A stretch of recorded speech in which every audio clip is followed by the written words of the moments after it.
Hi everyone, it's Simon Keeling here at weatherweb.net with your look ahead video updated on Wednesday the 28th of January. Well, American forecasters and media have certainly learned a lesson, haven't they? And it's one that we could do with heeding over here. This was the headline on Yahoo a couple of days ago, where it said snowstorm threatens to paralyse the crowded northeast US. Now, actually, that was one of the more sensible headlines, because we had Terror Storm, we had Snowmageddon, we had the worst storm in history. Those are the sort of headlines that were coming out in the USA a couple of days ago about the snowstorm that hit yesterday. Now, whilst it was undoubtedly quite a severe storm, there was several inches of snow in many areas.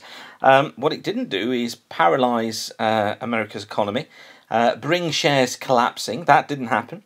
And in fact, it was just a normal winter storm. Now, this is something I've banged on about for a long time over here, haven't I? About the hysteria that's surrounding normal weather events. And the problem is that now the US have done that, now they've gone with those headlines, when the next storm comes along, which it surely will, and just to prove my point, this is the forecast chart for 6 o'clock on Saturday morning, and hey presto, look, another large winter storm sat off the northeast coast of the States, because the pattern that they're in at the moment is breeding the storms coming in from Canada down through the US, and the storm track is taking those storms up the eastern coast. So, of course, what happens when the next one comes along that could be severe and that could really bring a threat to life and the economy for several days? Guess what happens?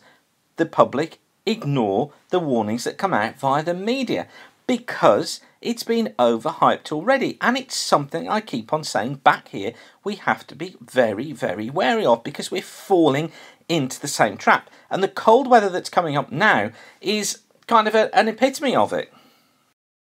And the BBC, who actually carried this headline on their website about the National Weather Service admitting that it was a forecast error. Now look, you know, everybody can make an error in a forecast. Goodness only knows, I know that only too well, that you can make a wrong forecast call. But it's important that when you are putting out the warnings and you are getting forecasts across, whether you're talking to the media or you're talking to a private client, it's important that you caveat what you're saying and put it into context, particularly when you're talking to the media, because understandably the media are after a story. They want a headline grabbing story, and if you say this could be one of the biggest snowstorms in history, bang, there's your headline straight away.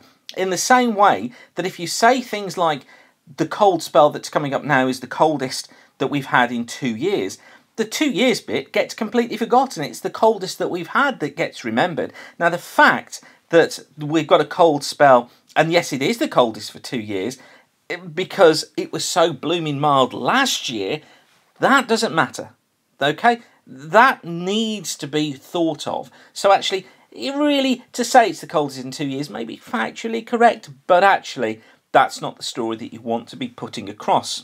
You'll know if you've been watching here at weatherweb.net over the last, well, few weeks. I was saying it was going to be a cold end to January, but I've been saying, look, in the context of winter, this is a normal winter hit of weather.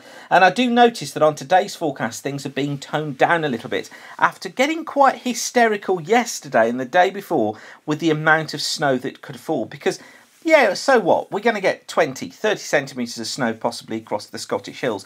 But for goodness sake, this is the Scottish Hills. That's what happens in winter. It snows there in winter, and it has to, because that's the cycle of life. That's how wildlife manages to survive up there. That's what's evolved.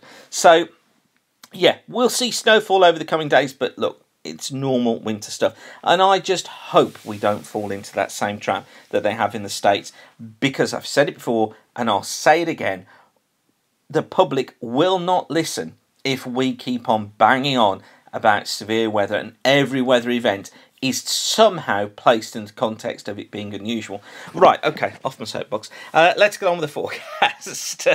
Sorry about that, it's just been getting me over the last few days. So this is a 500 millibar for this morning. Just watch the area here, this purple area, as it moves eastwards in this afternoon. It's that that's been generating the heavy snow showers, stabilising the air and allowing big cumulus and cumulonimbus clouds to develop. Temperatures at 500 millibars down at minus 40 degrees Celsius. So some really cold air up there and some very unstable conditions. And that's what we're going to be facing through the coming days, I think, is this unstable air just bringing these sleet and snow showers. Actually, Friday may warm up a little bit. It may go more into rain and sleet on Friday. But after that, it's back to a northerly and cold weather ahead with snow showers. Now, the change of conditions over the coming week is quite nicely shown in the snow depth chart here. This is the forecast for this morning. You see most of the snowfall there across the eastern parts of Europe. But look in a week's time what happens. That snow spreads significantly further westwards, including into the UK, across much of Central Europe. So you see there the effect of that cold. And also notice too, look, the snow then across parts of Iberia.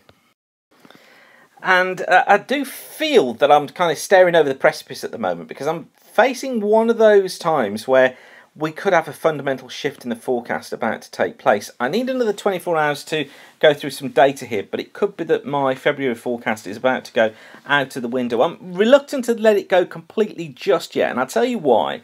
When the models go into a cold mode, as they are now, they're going to very much of a meridional sort of semi-blocked flow. So they've gone from the zonal west to easterly.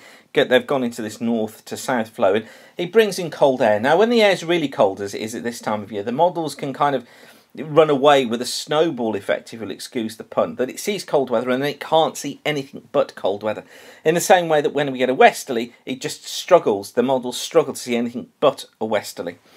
So we've got to make sure that we're not into that period in the models. But this is the GFS prediction taking us up to the 5th of February. It's from the 6 o'clock run this morning. There's today's warmer temperatures. Look, the temperature falling off, and then look what happens. The temperature kind of just slips away through next week. Now, I can buy it up to here. Okay, that's where I expected the cold weather to be lasting until. And then I thought it would get, well, not really mild, let's say less cold from sort of the 3rd, 4th onwards, but that's not what the GFS is showing at the moment, and it's not what the ECMWF is leaning towards either. It's trying to keep things cold, but as I say, I'm just very, very wary. I don't want to jump just yet on this one. I see what it's doing. I can see the reason for it doing it, but I don't want to be forced into a huge change. MGO is interesting. This is the CFS, and different colours in here show the different ensemble members, and what it's showing us is it going through phase 8, through phase 1, and then very, very weakly kind of circulating around a phase 7, phase 8 pattern through much of February. It's coming out of phase 1, or rather going into phase 1 this weekend, and then it's going to come out of phase 1 around about the 7th or 8th of February. Now, I'll show you what those phases are. These charts from American WX, and this is phase 1 then for February, okay? So this is where we're going into this weekend, and you notice there, look, phase 1 typically ridge out in the Atlantic, trough down through the British Isles, and cold weather. That's essentially what a phase 1 is. Now, it's dragging us then into week phase 2. Not phase 2, phase 7 it's dragging us into. And this is where it then goes. Look, it builds the ridge in, puts a trough in the Atlantic, so we get that sort of pattern take place. The cross-polar flow here, and the idea of more of a northerly flow. But you get a sharp contrast of the milder conditions out west here and the cold out here. Super critical on where that high is actually positioned. But it could be that that cold weather kind of holds on. And then phase 8, and just to remind you, that was phase 8. So what it's trying to do is to take us into phase 8 around about the 17th of February. So it pulls us back into phase 8. That puts a big high, huge highs up towards the north, lows down towards the south, and it brings in this northeasterly flow. So the CFS has got cold written all over it for February. That just goes totally against what my forecast was for February. Well, it does in the first half of the month. I'd gone for it going stormy after this cold spell during the early part of the month, with a strong westerly jet bringing storms in, and then a build of pressure for the final third of the month, after we've gone through the period from about 17th to 22nd, as being stormier. This was Hugo van den Door's prediction for 500 millibar height anomalies for the whole of February, March and April. And, well, just look, see it for yourself there. Higher heights to the north, lower heights to the south, look, and more of an east to northeasterly flow as February progressed. That doesn't half look very similar to that pattern, doesn't it? Very, very similar.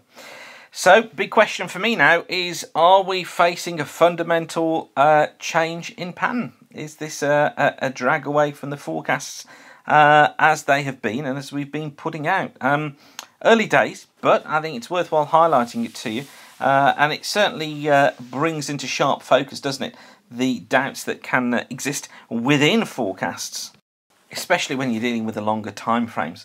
Let's see what happens in the next 24 hours and see how the models cope with things. I'll leave you with that for now. Very interesting few hours ahead, I'm sure you'll agree. But for now, whatever you're doing, do keep the sun shining. Thanks again for watching. Don't forget to tell your friends about us, and bye for now.